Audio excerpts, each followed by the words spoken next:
ఇంకప్పటి నుంచి ప్రతి ఆదివారం సేవ జరుగుకుంటూ వచ్చింది. ఈ సేవ జరుగుతూ వచ్చిన తర్వాత అనేకులు వస్తున్నారు. ఎవరు పిలవలేదు, ఎవరు చెప్పలేదు, వాళ్ళే చాలా దూరాల నుండి కూడా వచ్చేవాళ్ళు. తన వస్తూ ఉంటే వాళ్ళకందరూ ప్రార్థన చేసి పంపిస్తూ ఉండేవాడిని.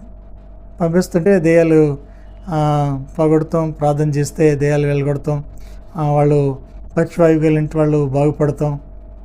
ఇలా రాజవారం నుంచి, ఇలాగా ములమపల్లి నుంచి, ఇంకా వాళ్ళ బండారగూడ నుంచి, ఇలా చుట్టుపక్కల ప్రాంతాల నుండి వాళ్ళు బళ్ళు కట్టుకుని వచ్చేవాళ్ళు, ఎడ్లు బళ్ళు కట్టుకుని. కొంతమంది నడిచి వచ్చేవాళ్ళు, అప్పుడు ఇంత సౌకర్యం లేదు, నడిచి వచ్చేవాళ్ళు. ఆ విధంగా వచ్చి ప్రతి ఆదివారం ఆరాధన జరుగుతుండేది. ఆ ప్రార్థన అయిన తర్వాత మళ్ళా నేను వెళ్ళిపోయి పొలాలు ఉంటుండే ఉన్నాను. అంటే ఎప్పుడైతే దర్శనం చూపించాడో ఆ దర్శనం ఇప్పుడు నెరవేర్చబడుతుంది.